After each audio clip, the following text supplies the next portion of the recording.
Mr. McGaha, how are you related to Adrian Isaac Hernandez? I'm his stepdad, but I've been in his life since he was around 2. All right, pause right here.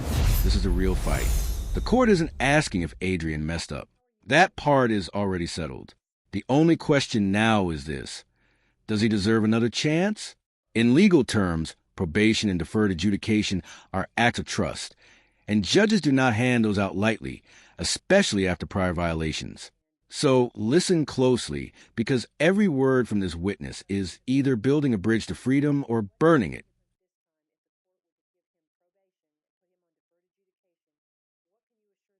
Okay. And just to cut to the chase, Mr. McGaha, you know that we are here because he has picked up some felony offenses and he has a motion to revoke his felony probation, correct? Yes, ma'am. Okay. So the question before the court is, what is going to be different this time if the court were to give him probation and put him on deferred adjudication? What can you assure this court that's going to be different this time to keep him out of trouble? Well, he's coming back home. Okay. And I run a very, very strong household, and he has completed probation when he was staying with us too. And when he did do that, he was living with us. Okay. And so you're talking about some of the priors that he's had. Yes, ma'am. Okay. And the court has a whole list of those, and a number of those were dismissed or rejected, correct? Yes, ma'am. And did he complete a couple of deferred adjudication probations under your watch? Yes, ma'am. Okay. And are you willing to do whatever it takes to keep him on the straight and narrow should the court grant him one more opportunity to try and behave on one of her probations? Yes, ma'am. Okay. Is there anything that you would like to tell the court that you know is going to be different this time to guarantee or for the court that he's going to be able to be successful? I mean, he has been successful with me because I do see him because that is my son. So he does listen to me a lot. And and like I said before, when he was staying with us and with me, he did. He had a couple of little hiccups, but he was very, very successful when he was at home. So when if he does come out, then he'll be coming home. Because I run a very, very tight ship, especially with all of my kids. What kind of work do you do, Mr. McGaha? I am a farmhand. Okay. And would you be able to get Adrian some work? Yes, ma'am, I would. And would you be able to make sure that he makes all of his appointments and that he gets back on track educational? Yes, ma'am. And then on top of that, I'm getting my wife her own vehicle upcoming soon. So she'll be having that, and then I'll be having my truck. So, and then I'll have my work truck too. Okay. Is there anything else you want to tell the court? Uh, my son, when he is home, he is very, very successful, especially when I am there. I am very, very stern with him. You can even ask him. He listens to me a lot more because I guess I just have that dad figure for him, that father figure. Mm-hmm. And I really do want my son home. If he comes home, I guarantee he will more 90%, almost 100% that he will be successful. We'll pass witness. All right. State. Yes, so you've been in the defendant's life since he was 2 years old. It's about your testimony. Yes, ma'am. Okay. And so your wife is the individual that testified before you, correct? Yes, ma'am. And she testified that you all lived here in San Antonio, Texas until year 2020. Is that accurate? Yes, ma'am. Okay. And so then both you and her moved to the outskirts of the LA's Texas. Yes, ma'am. And then we purchased our own property. Okay. And that's where you're living Yes, ma'am. current, correct? Okay. And so I guess my question is, why was the defendant not living with you at the time that these offenses? When he wasn't living with us, Oh, He- why didn't he go with you in 2020? in a 2020 it was like a big old thing that just happened, and incident that happened at the house. So I had to move my family out, and then my son stayed with his grandma, if I'm not mistaken. And then he did stay with us a couple more times after that. And then when he was staying with us, he was He was in school. He had everything done, and everything was good. And then my son is he almost had it completed, and then when he turned 18, I do believe, that's when he fully moved to San Antonio. Okay, so when he turned 18, then he moved out from you and his mom and returned back to you. Yes, ma'am. And so it's your testimony that, you know, he's been successful in the time of living with the contract, and you described the problems that he's had as hiccups. But you would agree with me that there's some pretty big hiccups, right? I had some pretty big hiccups too. Okay, that's not what I'm at. You think that it's a bit, would you describe it just as a hiccup, an aggravated robbery, where he knows that his friends have guns and they're stealing property from people? On Is that that end, ma'am, okay? I do not know. I do not know because I was not there. Well, I'm asking you. So, Do you think, on- listen to my question, do you think that him acting along with his co-defendants, if he sees his co-defendant has a gun and they're pointing it at an innocent civilian and taking that civilian's property, do you think that is a big hiccup or a little hiccup? I couldn't even see my son doing that in the first place. Listen to the question. That is the. Is I'm giving you it an answer, the ma'am. facts that I described to you, is that a big or little hiccup? On that end, I do not know, ma'am. Is it a big or little hiccup? I was not with him. The facts that I'm describing to you, if somebody pointed a can't gun say at your that, face ma'am. and took your property, would I that be a cannot big or say little that. hiccup? I cannot say he did or did not because he was not with me. Asked him answer, So, judge, and say- argumentative. Or Excuse me. So just listen to the question and answer the question, okay? All right, you can ask your question.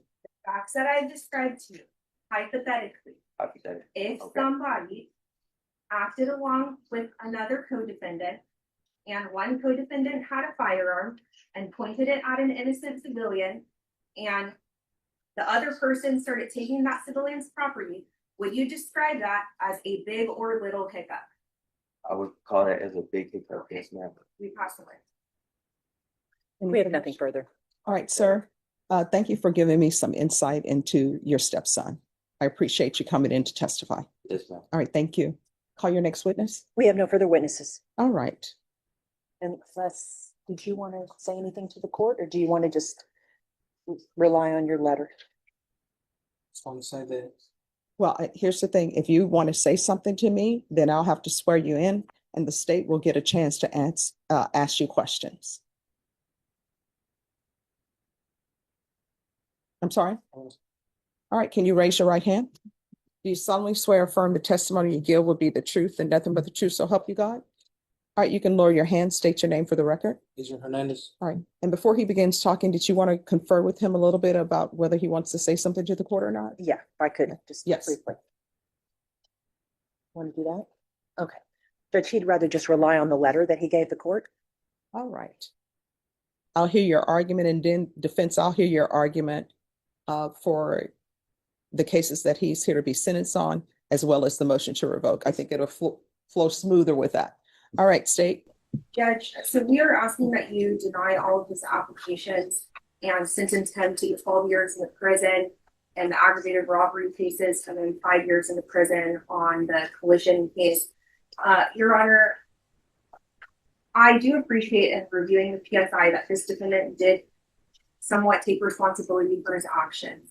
And he did enter into a plea, and his role was taken into account in the plea bargain. That's why he was given a top 12 post, because he took responsibility and because he's not the person that had the firearm. And the evidence that was stipulated to, he's acting with 2 co-defendants, and they were engaging in burglary of vehicles and local businesses in San Antonio over on the far west side. And basically they were going and pulling door handles and seeing what they could get into. And an uninvolved innocent bystander tells him to, hey, knock it off. And his co-defendant points a gun in that person's face and tells him to get the fuck out of here while he is receiving property from the other co-defendant. Your Honor, he was already on felony probation, and this court has given him an opportunity to rehabilitate himself and be a productive member of society. And he has failed to do that. And if the court were to grant his applications, he would fail to do it again. And then also in the collision case, he's driving recklessly, crashes into somebody, causes them an injury, and then he doesn't turn himself in for any of this. SAP has to go and get him out of his house. So he can take responsibility in that regard, but in the PSI he did, which I appreciate. But we are asking you to deny his applications and send it to 12 years. All right. Judge, I think that the state has actually hit the nail on the head. He is extremely remorseful, and I think that the court can see that in the PSI, which is kind of unusual. You don't really see that level of remorse or taking responsibility for actions in my experience anyway, in these PSIs. I think this has been a tremendous wake-up call. I think that the family has rallied and is stepping up to take some responsibility to make sure that he can stay on the path. He has definitely gotten off the path. There were definitely people that were hurt as a result of his actions, and he is very sorry for that. I think that he has had a bad time in jail, and I think that this has shown him that he cannot go down this path, that he cannot be with these types of people, that he needs to live in his Smiley, Texas with a population of 500 and get his GED and go to classes and get a trade and go to work and stay on the straight and narrow. And I think he needs his dad, who appears to be a very strong father figure, to be in his life and to keep him on the straight and narrow and make him a productive citizen. And I know the court will have a number of programs and things to assist him with that. And I think that he is receptive to all of that. And so we are asking the court to grant his deferred adjudication and to run it concurrently and to keep him on probation in his evading case. And in the alternative, Judge, then we're asking for the lowest possible sentence that the court could deliver. All right, Mr. Hernandez, I want you to know that I've heard all of the testimony. I've internalized everything that has been said. I just don't think that you're a good candidate for probation. So in cause number 2024 CR 007176, the court will revoke. The court is finding for true. The court will sentence you to 6 years in the prison, give you credit for any time served. There's to be no contact with Gustavo Perez. This is the run concurrent with 2025 CR 011020, 2025 CR 011311C, 2025 CR 011309A. I request to the therapeutic community, and there's to be no residing with minors. And cause number 2025 CR 011309A.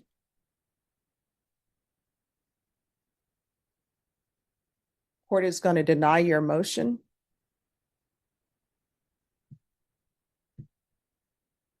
Court will find you guilty. There's an affirmative finding of deadly weapon. There's a $2,000 fine. Time and money will run concurrently. This is the run concurrent with 2024 CR 007176, 2025 CR 011020, 2025 CR 011309A, 2025 CR 011311C. Taking consideration 2025 CR 0133, 2025 CR 011310C and 2025 CC 009777. There's an affirmative finding of deadly weapon. Court will sentence you to 12 years in the prison. This is the quiet part that hits hardest. No yelling, no gavel slam. Just a judge looking at a young man and saying, don't let prison become who you are. 12 years isn't just time. It's a fork in the road. One path hardens you. The other changes you. And here's the haunting question this case leaves behind. Was the sentence a consequence he needed or the opportunity he lost? prison. Give you credit for any time served. All right, we can go off the record. Here's the thing. I know it's a lot of time and you're very young. When you go to prison, do not become institutionalized. Go there, keep your head down, try to get your degree. I will tell you, I've had clients before, and the best certification you can get, it may have changed, is welding. Because with welding, they get paid a lot of money. It'll be something that you